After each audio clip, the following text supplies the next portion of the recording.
Hey friends, welcome to day 72 of QuaranTunes. Just as a warning here, super spoiler alert here, we are going to be talking about the blockbuster film Titanic and all of the spoilers that go along with it. So if you haven't seen this 23-year-old movie or know anything about the Titanic crash, right? The wreck of the Titanic that's been 108 years. I mean, I guess don't watch this, but for the rest of you, enjoy. Yeah, that's right. We're talking Titanic today, guys. Titanic, and we're gonna play the Celine Dion classic. My Heart Will Go On. Oh man, this was a request from my good friend Mallory at Santa of Old Stones, who has apparently been really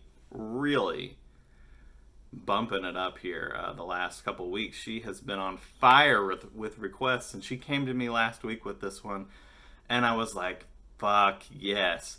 Let's talk Titanic. Let's go into this ridiculous fucking movie because, oh my god.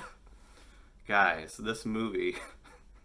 Jesus Christ. Where do I even start? Where do I even fucking start with this shit? I don't. Okay, I was like 8 when this movie came out. I was in second grade. I did not see it in the theaters.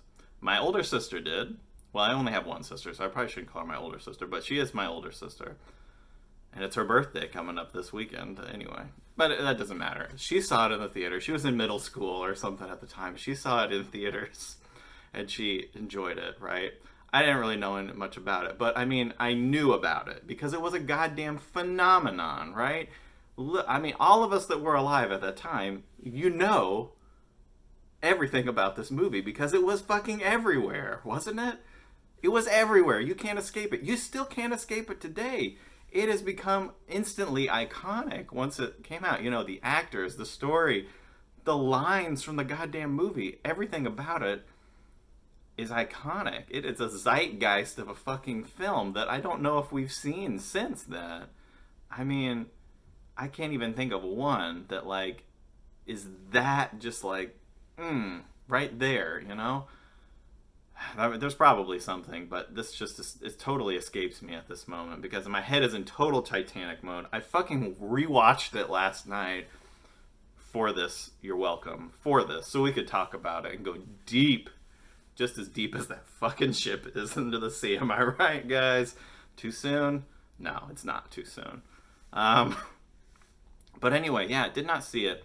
And I did not see it until at least a couple years later, if not maybe the next year, when it came out on video, the VHS. Anybody else remember the VHS? It was a double VHS, right? That movie is so goddamn long, they needed 2 tapes to fucking do it. What else is it? Like Gone with the Wind and like the Godfather movies are like that long, needed 2 fucking VHS tapes. Fucking Titanic needed that shit. Oh my god, are you kidding me? That movie is 3 hours and like 15 minutes long. It is an event. You have to take time out of your day to watch it. Like, you have to schedule an appointment to watch this goddamn movie. It's so fucking long. And good lord, I mean, it's just the emotional toll that you watch from that movie. Not just the devastation of the wreck of the ship, but just the ridiculousness of it all. Guys, I'm gonna trash the fuck out of this movie because wow, where do I even start? Just from the beginning, right off the bat, like the first couple scenes, you get fucking Bill Paxton, okay? And my god, I love Bill Paxton, but he's terrible. He's terrible. I love him because he's awful, and he is in rare form in this movie. Like, he took Twister and he was like, I can do better. God bless him. He's got like highlights in his hair, and the most egregious part of Bill Paxton, he's got a fucking earring, like a hoop earring. Who are you, Michael Jordan? What are you doing, Bill Paxton? And it's like, whose idea was that? Honestly, whose idea was it to put a fucking earring on him? Was it James Cameron? Or was it fucking Bill? Did he just show up to set one day and was like, my character needs an earring? It's just he's one of those guys. Wow, wow. Uh, and then like the old lady, the old Rose, right? What the fuck? Okay, we can just start. Let's just go. Let's just get right into the meat of this because the real villain of the story isn't the iceberg. It's not even Billy Zane.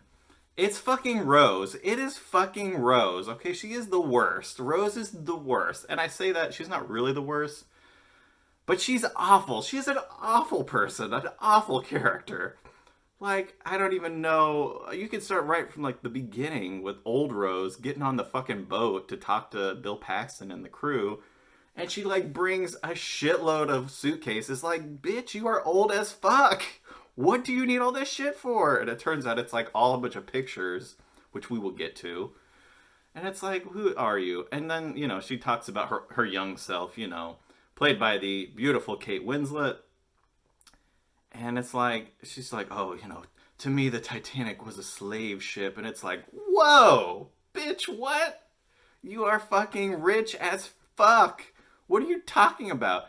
This character is literally the epitome of poor little rich girl.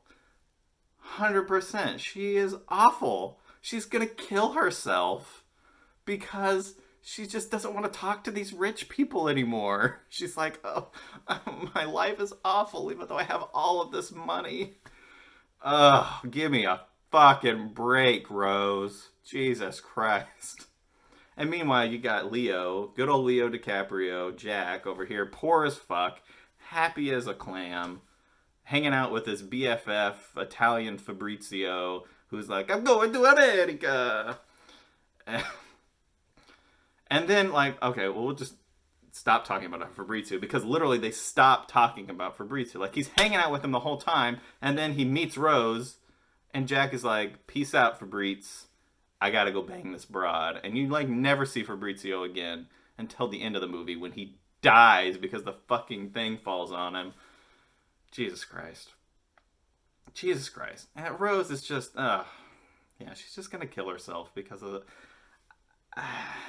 Okay, now granted, her fiance, Billy Zane, whatever is it, Cal, whatever his name is in the thing, he's an asshole, right? He's an asshole, rich dude.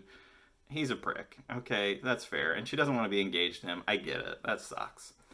But you don't need to kill yourself. Also, your mom is a straight bitch, too. You know, Ruth, right? Whatever.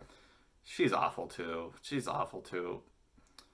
You know, I don't know. I don't know. I don't know what to talk about. There's so much I could talk about. There's only so much time I have to talk to you, though. Kathy Bates, though, as the unsinkable Molly Brown, right? She is criminally underused in this movie. Kathy Bates is a fucking treasure. And how is she, like, barely in the movie? That's some bullshit right there. She's, like, literally the best person in the movie, despite being, like, a rich lady, you know, who we seem to be as, like, awful. She is, like, the best one. You know, at the end, she's like, we gotta go back and save these people. And everybody's like, boo. And she's like, fuck you guys. She's the best person in this movie, honest to God. And I just, so much about this movie, so much. Wow. Yeah, she's terrible. Rose is terrible. Just, I don't know. And it has nothing to do with Kate Winslet, because Kate Winslet is great. I think Kate Winslet is a fine actress. She's fantastic. And she does her best. Bless her heart. She does the best she can. But the real enemy of this is the script is terrible. The dialogue is awful. It's horrible dialogue. My God. This is a wonderful lesson for all writers out there. All you fan fiction writers out there watching this shit, and I know you're out there, go and fucking watch Titanic and pay attention to the dialogue. This is a masterclass in how not to write dialogue. It's horrible. It's god-awful. This, James Cameron, you are not fucking Quentin Tarantino. You do not know how to write people talking. Good God. You know how many times they say each other's names? They're just constant back and forth. Jack, Rose, Jack, Rose, Jack, Rose. Good Christ. It's ridiculous. Stop saying everyone's names. You're right there. We know who you're fucking talking to. Awful. awful. And I mean, the worst part for poor Kate is that part on the ship where there's like, where she's like, oh yeah, teach me how to be bad kind of thing, you know? And she's like, how to spit like a man. What is that? What is that accent? What is this line? What are we talking about? Uh, and Leo it doesn't get much else to do. Just be like the ultimate like good guy. Like he's like so good. Like Rose doesn't deserve how good he is. And she's just this whole character. Like she literally lets him get arrested twice because she just doesn't say anything. She's gonna kill herself. He saves her, and then they're like jumping. I'm like, bitch, what you doing? You can't do that. And he's about to get arrested, and she just sits there until she's like, it's a big misunderstanding. Well, why don't you fucking say that already, Jesus? And then he gets framed with the fucking necklace, and she just lets him go. She gets arrested. What the fuck, Rose? What are you doing? This is the love of your life, right? You don't love him. And that's another thing. They don't love each other. What is this, a Disney movie? This is like The Little Mermaid. I saw them from across the room and I love them. What is this? Star-crossed lovers shit here. I mean, don't get me wrong. It's very sad, very tragic. Billy Shakespeare, Lydia, would be proud of the Romeo and Juliet type shenanigans here, right? But, I mean, you guys don't love each other. You've known each other like a day, like a couple hours at the most, and you're talking about like, I want to run away with you. Bitch, you just tried to kill yourself. Of course you want to run away with him. It's a little bit better option than what you had, even though you're fucking rich as fuck. Jesus. I'm getting so worked up here. God damn it, guys. God damn it. I mean, and then when he gets arrested at the end, right? And she has to free him, and she can't find the keys, sure. So she finds a goddamn axe. And she has to free him with the axe and cut the fucking chain and the handcuffs. And it's like, you close your eyes to fucking swing it? You're gonna take his goddamn arm off. What are you doing? Good God. What a nightmare this movie is. It is a nightmare, and I love it. I love it. Oh, man. The best part of the movie is the end, though, right? Obviously, the crash, the iceberg, all that stuff. That's the best part because it's like... And it's like half of the movie is that. Which, I mean, rightfully so, because...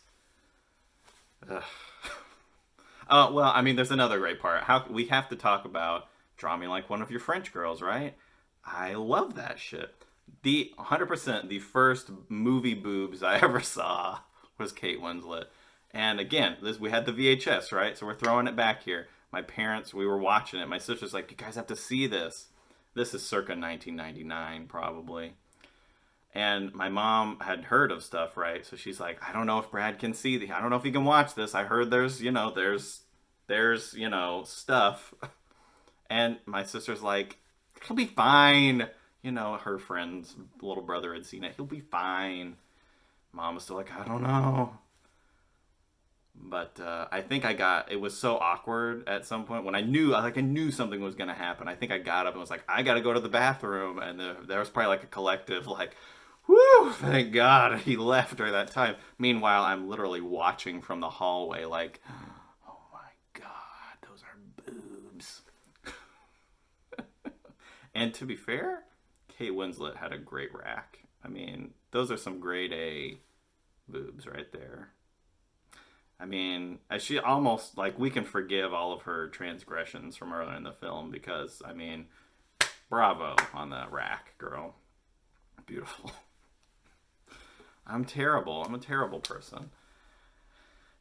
And yeah, the ending, we can't, I mean, the ship breaking apart. The guy hitting the propeller is like the best part also. Gotta love that shit. Great special effects. Terrible screenwriting. Wonderful special effects. Like, this is some Jurassic Park, level fucking special effects. Very good. Very good. Yeah. Except for the end where Jack dies because she won't fucking move on the goddamn piece of wood. Like, we know there's enough fucking room on there. Jesus Christ. Fucking move. Like, take turns or something. You know, scrunch up over here so he can get over there. What are you doing? Stop hogging the whole goddamn fucking piece of wood, Rose. You suck. She should have died. Jack should have lived. She should have died. And then at the end, this is it. This is the last one I'll talk about. This is it. The old lady, the old Rose at the end, right? She takes the fucking, she had the fucking necklace the whole time, right? Because it was in the pocket. And then she walks out there and then, like this is the sound she makes, and she drops it in the ocean. What are you doing? That's worth millions and millions of dollars, you idiot. Your granddaughter could have used that. It should be in a museum or something. And you're just like, no, fuck it. You bitch. That is valuable. Like, I get it. I guess it works, you know. It's very romantic, whatever. But you bitch. How could you? And then she, like, dies, right? And everybody who's dead on the Titanic is still there clapping. They were just waiting. Like, they all shipped Jack and Rose, so they're just waiting for him. He's been waiting at that fucking clock forever. Oh, God, what is this? And then they clap at the end, and you're just like, really? Really? This is absurd. This is absurd. And on that note, I think we got to get to this song, because I'm probably going to run out of time otherwise. I mean, it's just a time limit that I like, you know. Jesus, that movie just, that riles me up like nothing, man. I highly recommend watching it, though, because it's so much fun to make fun of. And I also highly recommend, cannot recommend enough, to go on YouTube, go look up Cinema Sins, and find their show about Titanic. You know, everything wrong with Titanic in like 9 minutes or less or something. And they rip into Titanic just like me. And it's a beautiful thing. You'll laugh. You'll love it. If you've seen it, you hate it, you'll love it. You're going to love it. Anyway, I should get to the song. Celine Dion, a Canadian songstress. I don't really know much about the song other than it's like a huge fucking song, right? Sold millions and millions of copies. And I'm probably not going to be doing this very well, but you know, I'm not a Canadian songstress, so my voice is not going to be near as awesome. Oh well. Let's give it a fucking shot, shall we?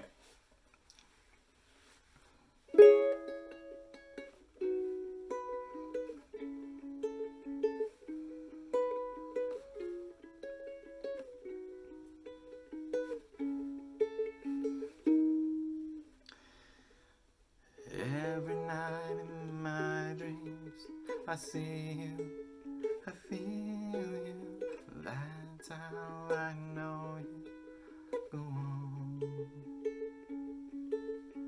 Far across the distance and spaces between us, you've come to show you. Go on.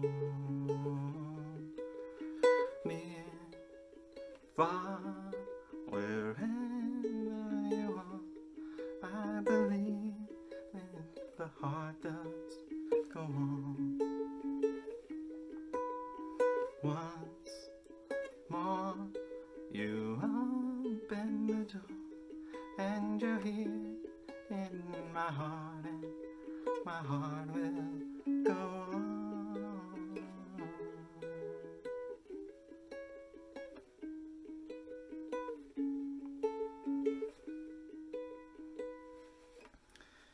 Love can turn just one time and last for a lifetime. Never let go till we're done. Love was when I loved you. One time I hold you, and my life will always go on. Near, far, wherever you are, I believe that the heart does go on.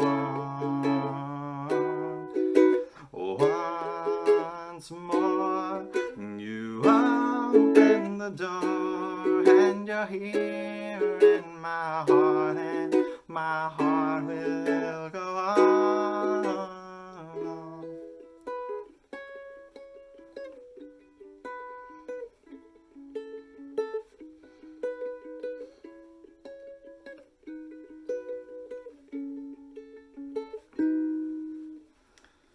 You're here and there's nothing I fear, and I know that my heart will go on.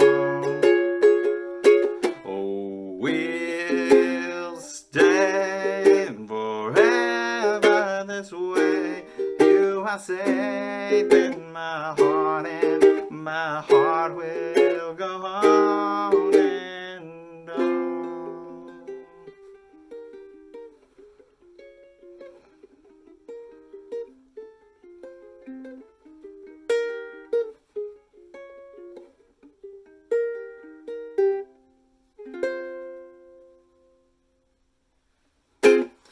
My heart will go on.